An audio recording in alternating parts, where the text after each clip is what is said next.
நாளைய தினம் நான் ஜெர்மனி, இங்கிலாந்து ஆகிய நாடுகளுக்கு ஒரு கால பயணமாக நான் மேற்கொள்ளவிருக்கிறேன். நம்ம திராவிட மாடல் ஆட்சி பொறுப்பேற்றதற்கு பிறகு தமிழ்நாட்டுக்கு இதுவரை சுமார் 10 லட்சம் கோடி ரூபாய் மதிப்பிலான தொழில்களை நாம் ஈர்த்திருக்கிறோம்.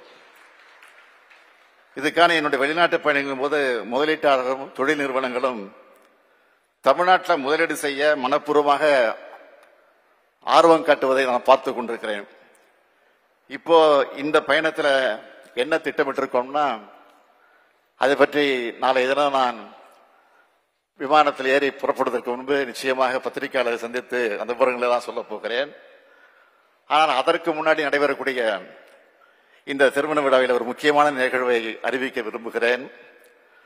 நம்முடைய தமிழ் சமுதாயம் சுயமரியாதையோடு தலைநிமிர்ந்து நடைபெறுவதற்கு காரணம் தந்தை பெரியார் அவர்கள்.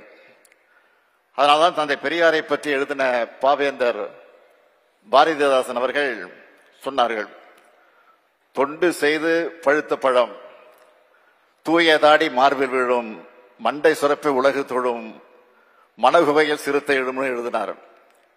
பகுத்தறிவு தந்தை பெரியாரின் சிந்தனையை உலகத்துடன் காட்சியை நாம் இந்த பயணத்தில் பார்க்க போறோம்.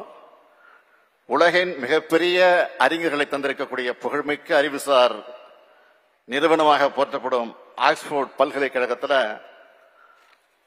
அறிவாசன் தந்தை பெரியாருடைய திருவுருப்படம் திறக்கப்பட இருக்கிறது. அதை என்னுடைய திருக்கரங்களால் திறந்து வைக்க இருக்கிறேன் என்று எண்ணி பார்க்கிறது. நான் இப்பொழுதே மகிழ்ச்சி கடலில் மிதந்து கொண்டிருக்கிறேன்.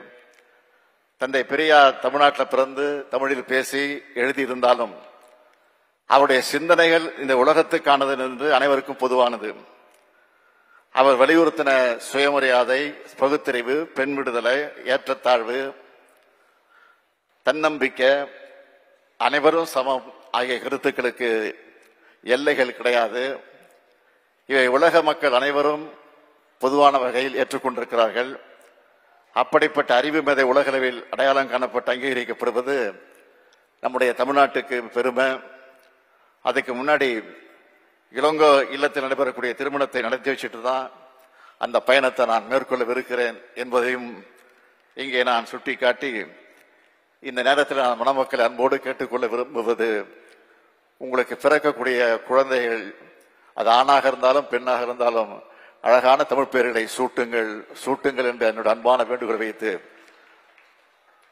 புரட்சி கவிஞர் பாவேந்தர் பாரதிதாசன் எடுத்து சொல்லி இருக்கக்கூடிய வீட்டிற்கு விளக்காய் நாட்டிற்கு தொண்டர்களாய் மணமக்கள் வாழுங்கள் வாழுங்கள் வாழுங்கள் என்று வாழ்த்தி விடைபெறுகிறேன். நன்றி, வணக்கம்.